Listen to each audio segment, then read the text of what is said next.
1988 से आपकी सेवा में नगीना टाइम्स, सत्यता, निष्पक्षता, निर्भयता पर आधारित, जो दे आपको देश विदेश की जानकारी।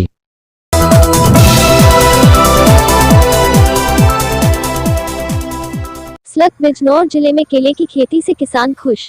एंकर जनपद बिजनौर में गन्ने की खेती के विकल्प के रूप में जनपद के किसान अन्य खेती का विकल्प ढूंढ रहे हैं, जिसमें कुछ किसानों ने गन्ने की खेती के स्थान पर केले की खेती से शुरू की है।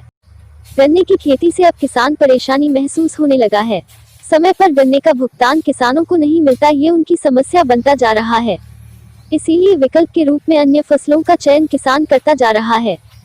आपको बता दें, जनपद बिजनौर में गन्ने की उपज बहुत अधिक होती है, इसी पर किसान की सभी जरूरत है पूरी भी होती है। गन्ने की खेती से किसान अपने परिवार की आवश्यकता की पूर्ति भी करता है, लेकिन परिस्थिति अब बदलती जा रही है।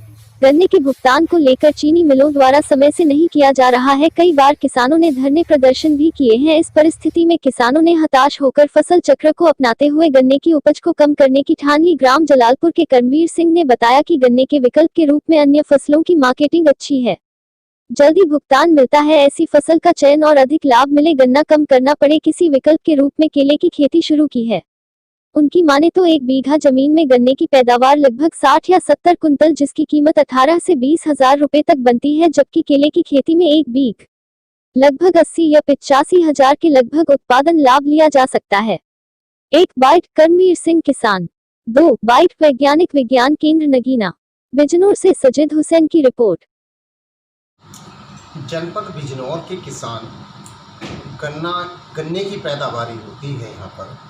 अब नई बात ये हुई है यहाँ ज़िले में कि केले की पैदावार होती है। किस तरह से करनी चाहिए किसानों को, किस फसल में फ़ायदा होगा? जनपद बिजनौर में हमारे किसान भाई अधिकतर गन्ने की पैदावार लेते हैं और ट्रेंच मेथड पे गन्ना करने के बाद भी उसका उत्पादन इन लोगों ने बढ़ाया। हमारे पास में कुछ तकनीक इस तरह की है जो गन्ने से ज़्यादा फायदा दे सकती है।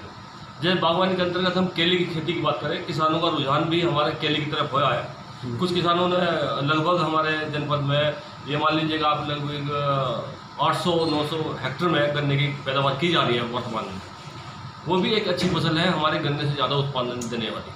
क्या फ़ायदा हो सकता है किसानों को? गन्ने में एक तो हमारा जो क्रॉप डाइवर्सिफिकेशन कारण हमारा क्षेत्र गन्ने से कुछ कम हो जाएगा, जिससे गन्ने के किसानों को भी फायदा होगा और हमारे जो बागवान है, केले वाले हो गए, बाग वाले हो गए, यदि इस तरफ को किसान जाता है। अच्छा, छोटे किसानों को क्या फ़ायदा हो सकता है इनसे? छोटे किसानों को ये फायदा है कि हमारा जो प्रति बीघा या प्रति एकड़ के हिसाब से जो पैदावार मिलनी चाहिए, इनकम मिलनी चाहिए, वो ज़्यादा मिलेगी। और जो गन्ने में लेबर की जो संख्या आती है, हमारी ज़्यादा आवश्यकता पड़ती है, वो केले में कुछ कम पड़ेगी। जैसे पपीता का खेती होती है, पपीते की खेती के लिए क्या कहना चाहिए? नहीं, पपीते की खेती भी हमारे लाभदायक फसल है। हमारे पपीता, उसकी भी खेती अच्छी होती है, पर इनमें यदि सबसे अच्छी देखे जाए, क्योंकि पपीते में हमारा मोजे की समस्या ज़्यादा आती है। किसान भाई हमारी उससे ज़्यादा परेशान हो जाता है और कभी कभी वो मौसम खराब होने के कारण हम कंट्रोल नहीं कर पाते हैं। तो केले की खेती पपीते से ज़्यादा अच्छी मैं जनपद बिजनौर के लिए मानता हूँ कि केले की खेती से किसान ज़्यादा फायदा उठा सकता है।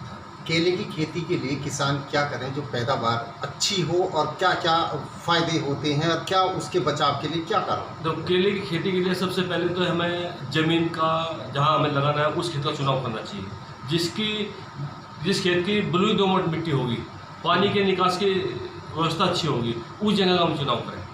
क्योंकि जनपद में कुछ ज़मीन ऐसी है जिसमें पानी भरा होता है, वहाँ पर किसी भी फसल की खेती करना संभव नहीं हो पाता। स्पेशली केले की उसकी खेती नहीं करनी चाहिए।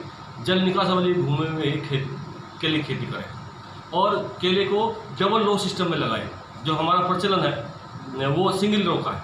2 बाई 2 मीटर पर हम केला लगाता है, 2 मीटर लाइन से लाइन में, पौधे से पौधे 2 बाई 2 पर। इसमें आप जो है 20 का स्पेस लाइन से लाइन की दूरी बढ़ा सकते हैं, और जो डबल रो में रो से रो की दूरी 1 मीटर रखी जाए, क्योंकि जब पौधा हमारा जो है चरखा बन जाता है, उसमें केला आता है, तो उसे गिरने की संभावना, स्ट्रिंगिंग करनी पड़ती है हमें किसी चीज़ से। तो हम उस रस्सी के सारे जिग टाइप उसको हम गिरने से बचा सकते हैं, जिससे हमारी कॉस्ट कम आएगी और लेबर का खर्चा कम आएगा। और इंटरक्रॉपिंग जो है, जब हमने 2 लाइन के बीच में ज़्यादा बढ़ा दिया और अगली 2 रो में कम स्पेस कर दिया, तो वहाँ इंटर कल्चर क्रॉप ले सकते हैं। कम से कम कितनी ज़मीन में ये पैदावार हो सकती है अच्छा फसल?